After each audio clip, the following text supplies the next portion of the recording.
Hello, I'm Ben Wattenberg. This fall, our kids return to school. Do we need to set nationwide educational standards to help them compete in the global economy?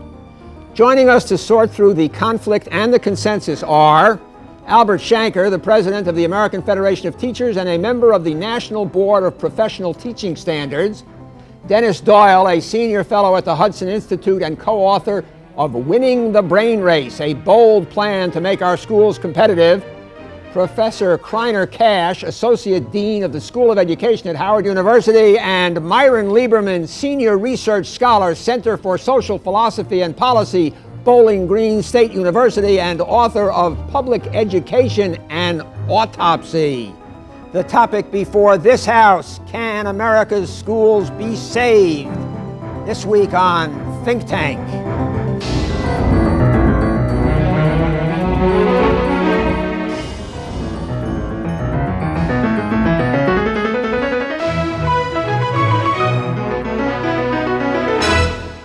American school children aren't learning what they should. At least that is the consensus reached by President Bush, President Clinton, most governors, many educators, and parents. And the numbers back them up. Since the 1960s, the average scholastic aptitude test scores, the so-called SAT test, taken by most college-bound students, fell until the 1980s, and since then have stagnated. Meanwhile, as SAT scores declined, public school outlays soared. Average spending per pupil in real dollars more than tripled, rising from $1,500 per year in the 1950s to more than $5,500 per student today. So even though we're spending more, American students still do not apparently learn what they need to know. One prescribed remedy is Goals 2000, the Educate America Act, signed into law by President Clinton in March of 1994. What this Goals 2000 bill does, believe it or not, for the first time in the entire history of the United States of America, is to set world-class education standards for what every child in every American school should know in order to win when he or she becomes an adult. We have never done it before. We are going to do it now because of this bill. Now, Goals 2000 aims to create nationwide education standards in English, in history, in geography, in math, in science, and in foreign languages. Now, national standards are very controversial. Many experts argue that there must be testing to ensure that the goals are met. If students fail the tests, then they will suffer the consequences. They may not graduate or be promoted, but others say that it's unfair to hold students to nationwide standards if they haven't an equal opportunity to learn. They worry that enforcing standards will penalize minorities who historically have scored lower on standardized tests, such as the SAT. This, they argue, would worsen the already difficult road that minority students face. Mr. Shanker, first question, sir. Do we need national standards in America? Well, I think we need national standards. We won't get them out of Goals 2000. We'll get state standards, and it's hoped that some of the states will not want to duplicate each other and will work in consortia, so you may get a number of groups of states. But essentially, this legislation encourages states to develop statewide standards, but world class, that is, looking at what other countries do. And I think that we do need them, because in the absence of these standards, the kids basically negotiate with their teachers. When the teacher gives work, the kids say, this is too hard, it's too difficult, I don't want to spend a lot of time at home. And before you know it, the teacher sort of negotiates and says, well, if you can't do all of it, do 3/4 of it, do half of it, do a piece of it. And before you know it, what our kids learn compared to youngsters in other countries is very, very small. Whereas in other countries, they say, look, Johnny, don't tell me it's too hard. Every other kid in the 4th grade is doing it. That's what they require in this country. They did it last year and the year before. So standards really are a way of raising achievement for everybody. Kriner Cash, is what Al Shanker said right? Well, I think we have to be very careful about national standards. There's tremendous diversity and variability across this country in schools, school districts, curricula, and a number of other variables that talk about educational equity and excellence. So I have 4 cynicisms, basically, healthy ones, about the debate and the issue. One is, what will the standards be? I'm concerned about who will decide that a relative few, those who already can pass such standards, will be the ones making the decisions about them. I'm concerned about the way in which we will measure whether the standard has been met. We've seen since 1969 sort of a degeneration in how we measure difficult objectives in learning. The NAEP used to be assessment and performance-based. What is the NAEP? I'm sorry, the National Assessment of Educational Progress, which is an effort similar to this, but now is mainly a multiple choice question format, testing format, and so we don't get at very many important things. Let's come back to that. Okay. Denis Doyle, could you give us a brief summation of your view of this idea of national standards? We need national standards, which are distinct from federal government standards, but we do in fact need national standards. We need to pull together as a nation in the same direction, hold all kids to high and rigorous standards. The biggest disservice we can perform for the least amongst us, disadvantaged minority youngsters in particular, is to have a separate set of standards for them and to expect less of them. They alone need high standards, need them more than almost anybody else, because they have no old boy networks to tie into and no other access to prestige, to status, to jobs. Myron Lieberman. On the question of standards, I have a somewhat different question, which is, well, what purpose would they serve? Al referred to an incentive, but unless you set the standard at the very top, they're going to be lower than what a lot of kids could achieve. And in other words, they're either going to be too high for some and too low for others, so they're going to wind up being disincentives for some because they'll make it easily and they'll be impossible. So we're going to set up standards, and they're going to be, as Pat Moynihan says, defining it down. That's politically, that's inevitable. And I would emphasize, why should there be state standards?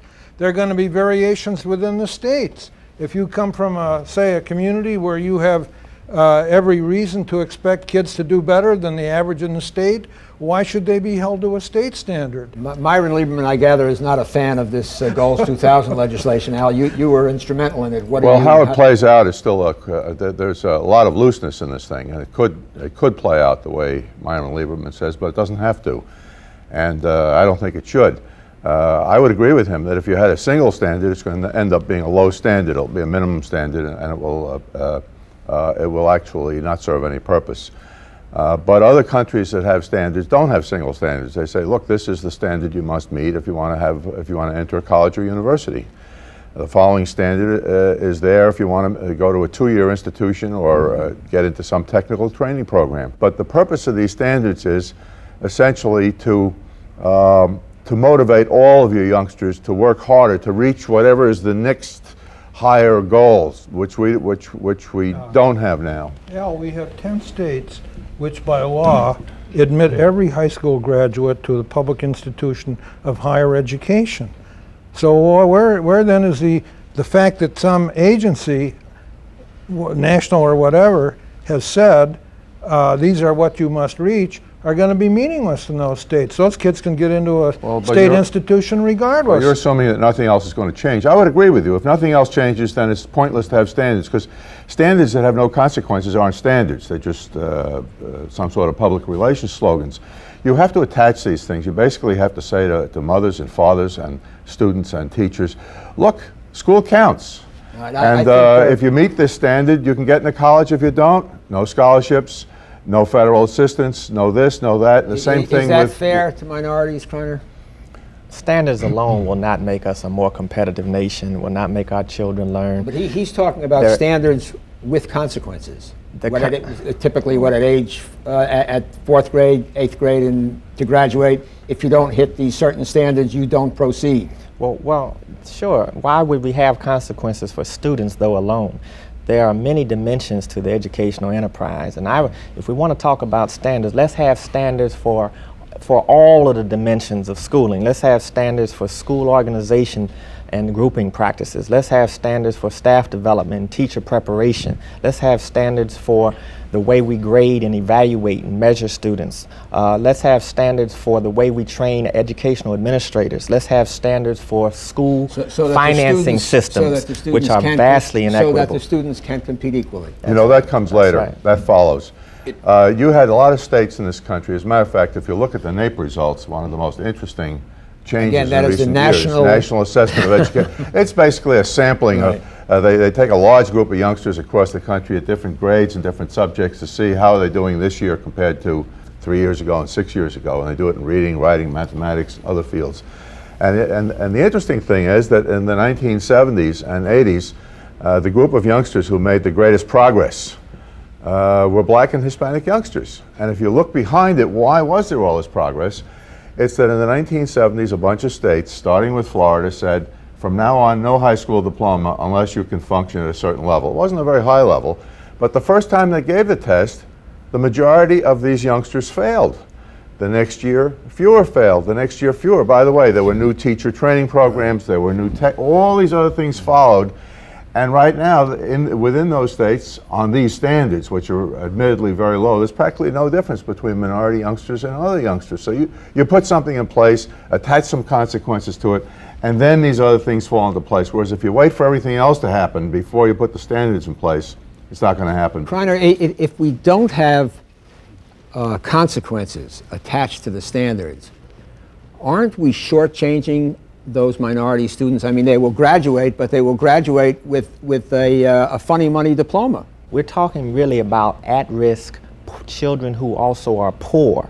Poverty is the #1 variable that hinders educational attainment in this country, and that goes beyond just people of color. It's children of all colors. If they're poor, they have not as much opportunity.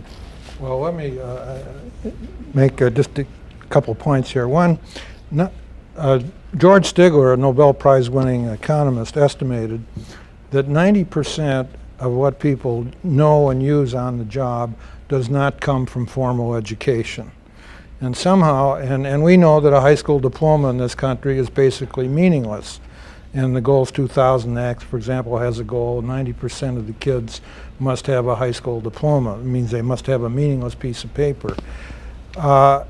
So I think, I just wanted to make, the other point I wanted to make is this, that when we look at consequences, we have to look at all the consequences.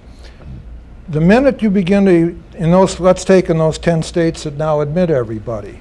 If you now have standards, presumably a lot of those kids won't get into college. A lot of professors will be out of jobs. They will go to their union, and their union will put pressure on the legislature.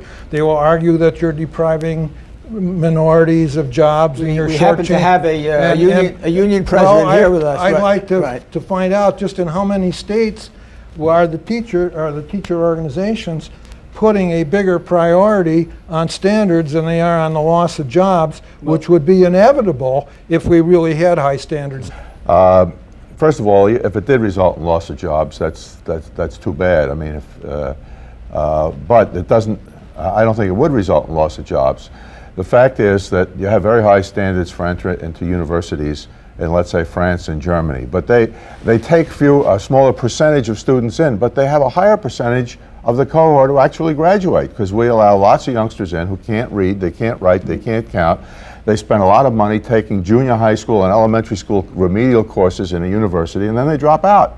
And society has paid for what? Has paid for practically nothing. Now, there's no reason why those youngsters who can't read, write, or count can't have some form of ongoing adult education, which will help them pick up what they should have gotten, but not in a university. Yeah, it's very important.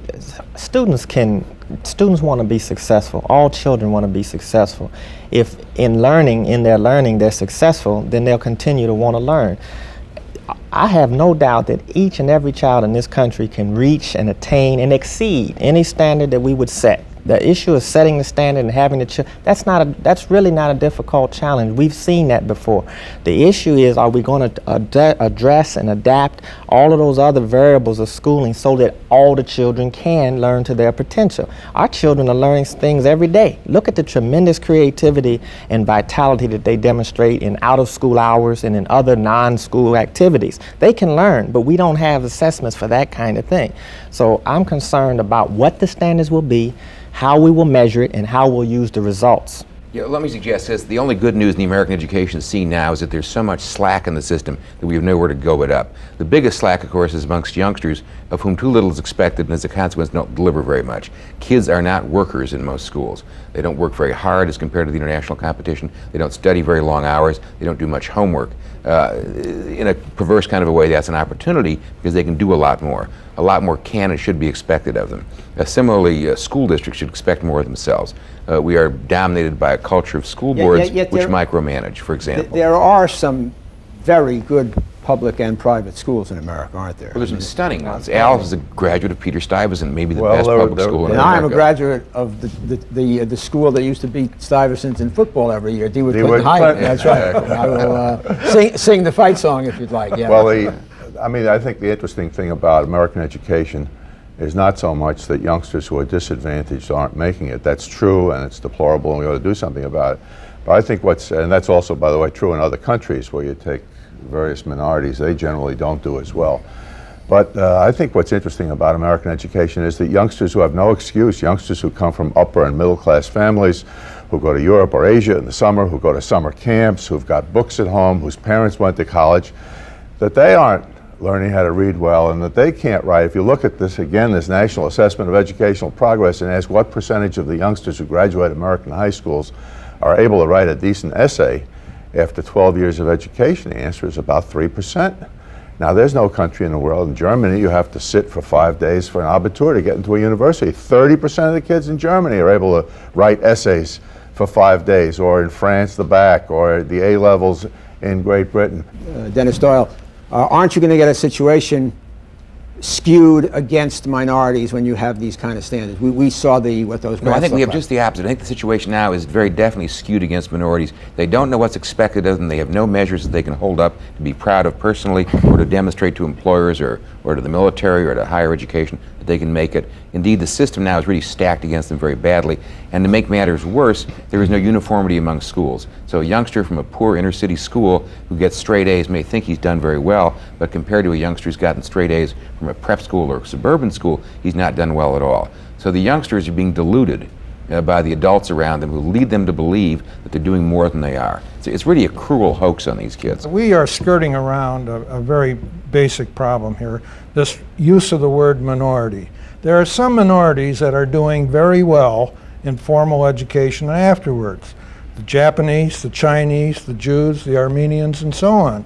The minority problem is basically the black, insofar as there is a problem of a minority that is not doing well, is primarily a problem with the blacks and the Hispanics. You have to, again, that's a gross overstatement and oversimplification. There's a tremendous variability among African Americans in this country, among other minority groups in this country, and they range in their aptitudes and achievements just like any other group. You have to be clear and specific about what group is not performing well.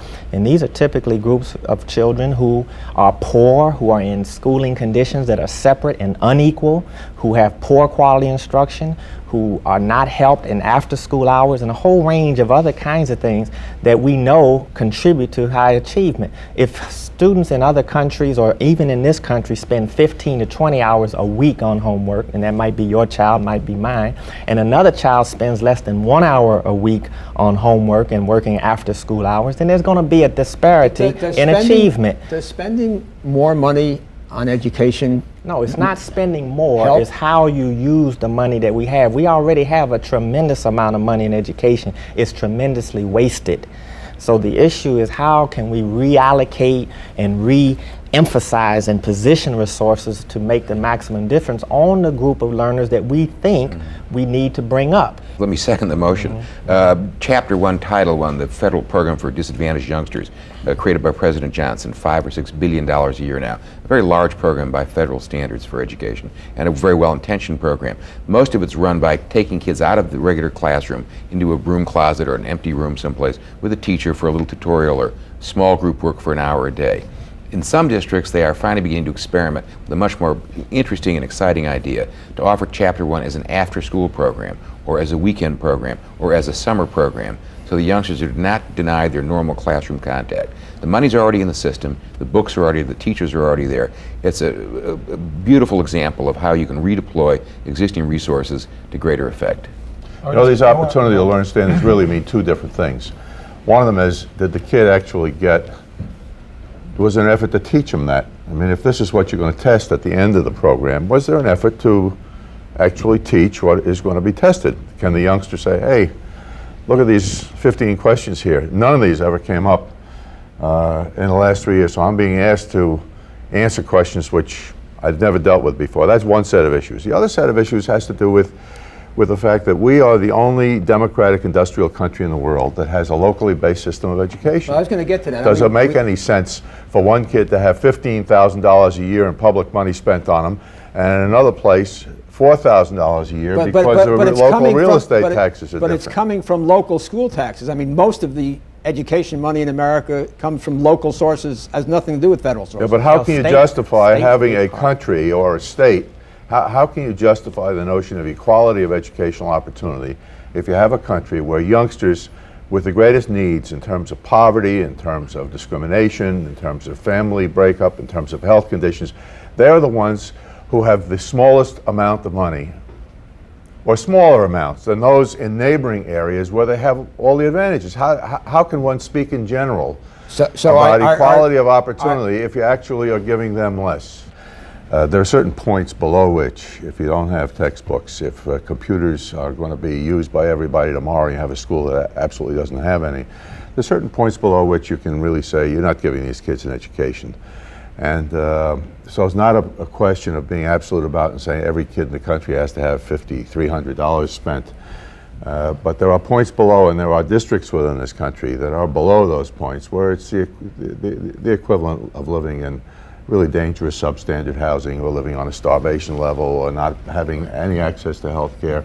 And that at least I mean, those are very shameful situations, and that at least we ought to, we're not going to get total equality, but at least we ought to eliminate these shamefully low situations. Let me ask a final question, if I may. Looking at this argument that Goals 2000 has engendered, this idea of standards, tests, and consequences, what would you say the panel agrees upon, and what do you all disagree about? My main point of agreement would be with the last point that Al has just made. I think the problem is adequacy, not equality. We don't worry about equality of gastronomic opportunity or shelter or anything else, but we do say we won't let people go below a certain level. So if that's Al's point, I would agree with it, and I think it's a very important point to be made. My disagreement, I think, with all the others is that I think the way we've achieved improvements in general is through a market-oriented system, and all three of the other people on the panel are opposed to that. Okay. I support it. No, I'm strongly in favor of a market system. I don't have any illusions, however, that a market system is going to occur overnight. It'll take a decade or so, and I see some helpful signs on the horizon that market mechanisms are slowly coming into play. I think even the AFT and the NEA will buy a public market, so schools compete among themselves in the public sector. You are sector. talking about school choice, which we are going to do a separate show on. Yes. So, but, okay, but I think markets are very, very important, very beneficial, not because of cutthroat competition, but because we need different kinds of suppliers, different niches, different opportunities for teachers and for students both. Okay. And Al's point on adequacy is clearly on target. Kriner? I think we agree that standards can be helpful and serve a useful function. They can help nudge all educators and students and families to reach higher standards and higher expectations for themselves. We've seen that in the past. But we disagree on the importance that setting national standards will have on actually making us more competitive. It's a small piece of a much larger puzzle, and I want all the pieces to be improved. Al, one last brief shot. Well, there are a lot of good school systems around the world, and none of them are market choice systems. They're all run by governments. As a matter of fact, some of them by governments that are national and much more bureaucratic than ours. And I think this movement of Goals 2000 is an effort to develop an American version of the structure that these other democratic industrial countries have. And if done right and given enough time, it's going to work. Okay, thank you, Albert Shanker, Myron Lieberman, Kriner Cash, and Denis Doyle, and thank you. As you know, we have enjoyed hearing from our viewers. Please continue to send your comments and questions to the address on the screen.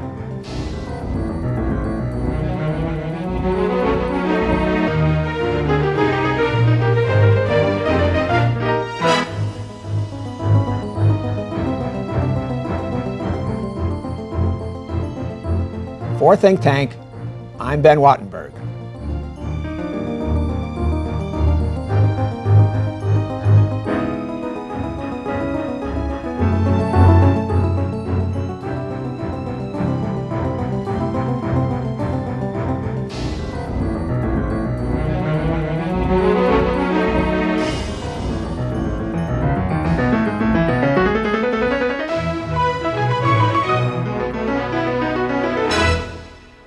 This has been a production of BJW Incorporated in association with New River Media, which are solely responsible for its content.